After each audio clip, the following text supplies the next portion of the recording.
Hey guys, for today's video I've got an interesting situation on this engine. It has multiple misfires. As you can see, I took a screenshot with the trouble codes reported by the computer, and sometimes you can see misfires on cylinder 4 and 5, but also on other cylinders.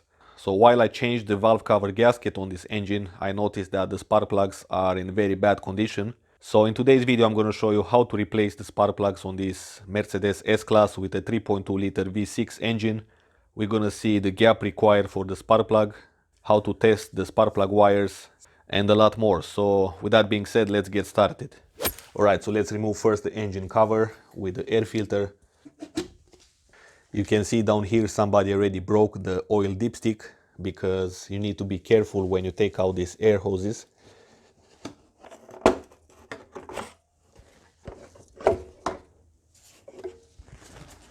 So the first step is to mark on each coil pack the cylinder number it's responsible of. So on this side, on the passenger side, we've got bank 1 with cylinder 1, 2 and 3. And the bank 2 is gonna be on the driver side. And we've got 4, 5 and 6. So it's important to know the position of each coil pack, especially if you want to diagnose a misfire. So if you have a closer look, on some other cars it's going to be different, but on this car you've got 3 wires, which means that the middle one is going to be coming from the positive side of the car battery. So we should see 12 volts to any ground. Okay, so I've got the red one in the middle, the negative one on the right pin, and we've got 12 volts. Let's see on the left pin also, we've got 12 volts as well. Now let's do the resistance test. 200,000 ohms. Connect one of the terminals on the side pin here. We've got 40,000 ohms. Let's see the left pin. We've got 40,000 ohms again. Another thing to do if you have a misfire is to check the fuse box. It's gonna be this one on passenger side. So let's open this cover. And it's gonna be this fuse right here. So you gotta look for the ATC or AGS control unit, electronic selector lever module, and VGS electric control unit. Okay, so you can see, just as fun fact, you don't need the ignition on in order to test the resistance. See, we've got exactly the same values. This is about the resistors inside the computer, the part of the computer which is responsible with the coil packs. And that can be very tricky if the resistance is decreasing or increasing. That will deliver wrong signal to the coil pack, and the coil pack might not fire. But anyway, let's go ahead and remove the coil packs from here. You're gonna need a T30, and you want this T30 to be a little bit longer. Okay, so in that way you can grab here on the bolt properly.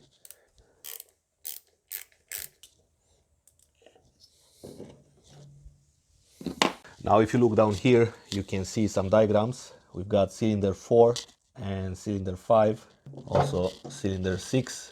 On each original coil pack we've got a little diagram which shows you the position of the spark plugs, but this can be complicated. So what I like to do is to tape the first wire, because each coil pack is responsible for 2 spark plugs. I'm going to tape the first wire of the first spark plug from the front. So for example, on this coil pack we've got this top wire is responsible with the first spark plug. The same on all the cylinders. Okay,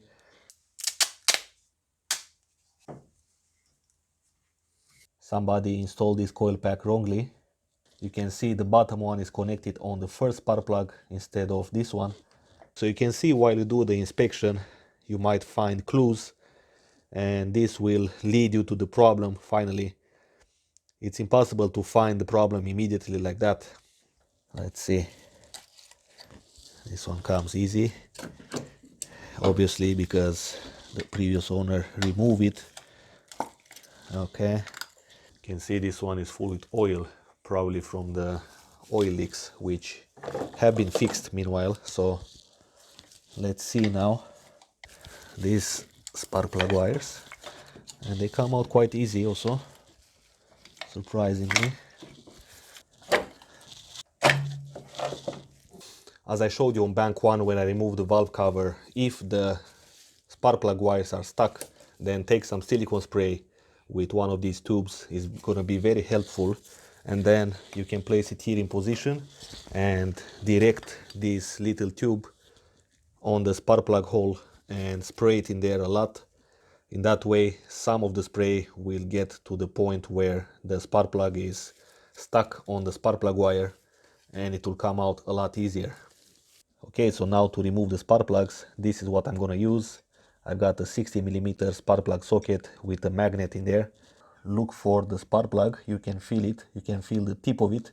Then I can put the socket on. Okay, it clicked in there. Now I'm gonna put my adapter, and now I'm going to open it up. I just use a 22mm wrench, depending of what kind of adapter you have here. You can even have a ratchet, a regular one. I don't have that because whatever reason, but you can still do the job with a regular ratchet. So if it's very stuck, then it's a good idea to put some oil in there if you don't have it already from the valve cover gasket leak. So you can see, because I don't have the right size of the adapter, I need to first remove the adapter from there, and then I'm gonna be able to take out the spark plug socket with the spark plug.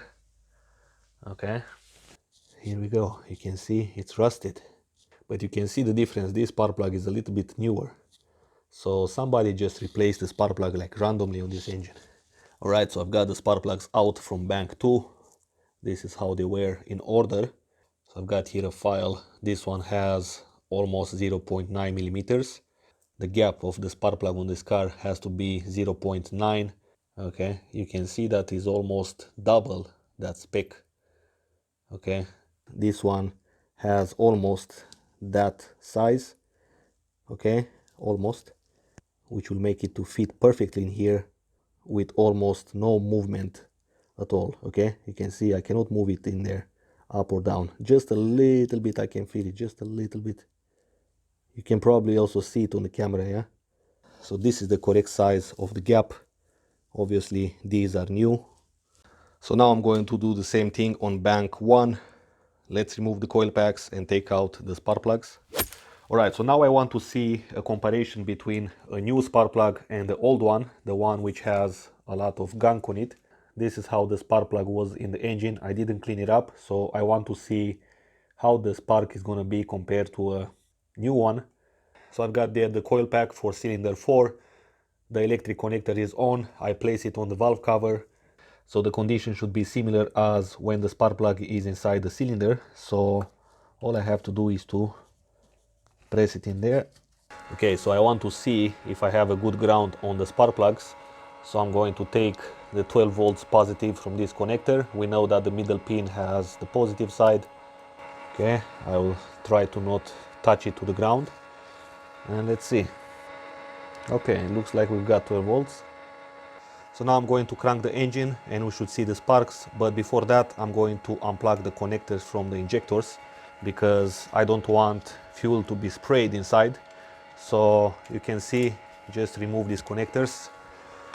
Obviously you've got 3 on each side, like this. Alright, so let's turn off the lights and see the sparks.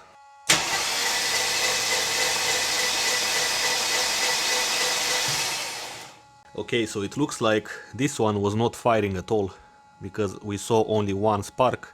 So I'm going to double on the ground here. This is the point where I connected. So right now on the left you're gonna see the new spark plug and on the right the old one. I'm going to zoom in a little bit.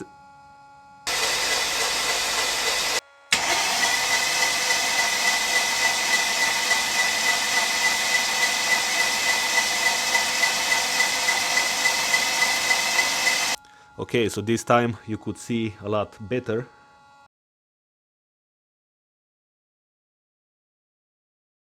Right, so one last thing about the spark plugs. I've got here actually 3 different spark plugs.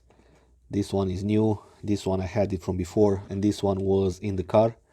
So if we take and make a resistance test, I've got the voltmeter to 20,000 ohms, and Let's see, I'm gonna place it on the tip. This one has 4600 ohms. This one has 4800 ohms. And the new one installed by the previous owner has 7400 ohms. That's a big difference, guys. So that's why it's important as well to get the right spark plugs on your car.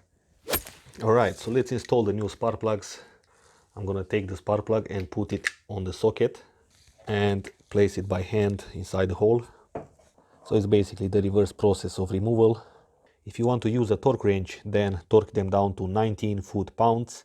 However, I think it's kind of useless because there is not much space in here and it's not going to be precise. So I will do it by hand and how I feel like. Okay, just like this. Now to take the socket from there, you might need a small plier like this. Alright, so now the spark plugs are on. Everything is clean in there. Well, as much as possible, since there is not much working space in there. And you might wonder why it's important to have a strong spark. Well, that's because the ignition is happening in milliseconds, especially on high RPMs. And as reported on this engine, when you go on high RPMs, the engine doesn't have so much power because this is actually a 3.0-liter V6. It should have quite a good kick. We saw that weak spark, it might not be able to ignite all the fuel. Obviously, a small spark is enough to ignite the gasoline if you put it on the table here, but inside the engine is a different story. The pistons are moving extremely fast and you need that gasoline to ignite completely and fast, and obviously has to be even in that little tiny space between the piston ring and the engine head. Even though there are 2 spark plugs per cylinder, this doesn't guarantee that the spark plugs will ignite the fuel completely. So that's why it's important to have a strong, healthy spark to ignite that gasoline as fast as possible to keep up with the speed of the piston. Now let's put the coil packs. Remember the order of the coil packs and the spark plug wires. Now if you have a closer look on the spark plug wires, you can see a letter on them. Okay, this one has a G, right? And this one has a K. If you look on the valve cover, you've got the same letters here, K and G. K goes to the left, G to the right. It's according to my marks. This one has to go towards the front.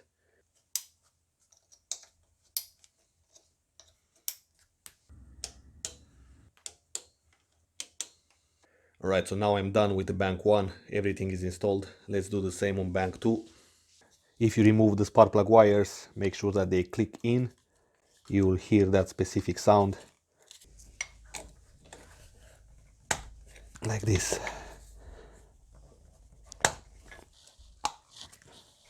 Another test you can do is to check the spark plug wire's resistance.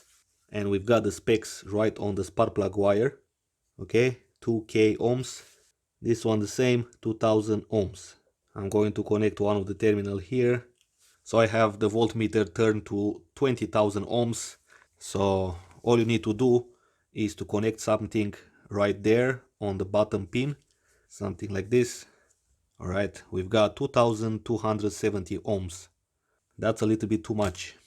And I've got very well this wire in there. Alright. So it's not a matter of the connection. This is the resistance of the spark plug wire. Let's see the second one. 2210 ohms.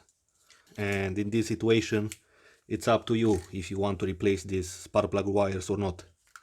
This might be the reason of a weak spark as well.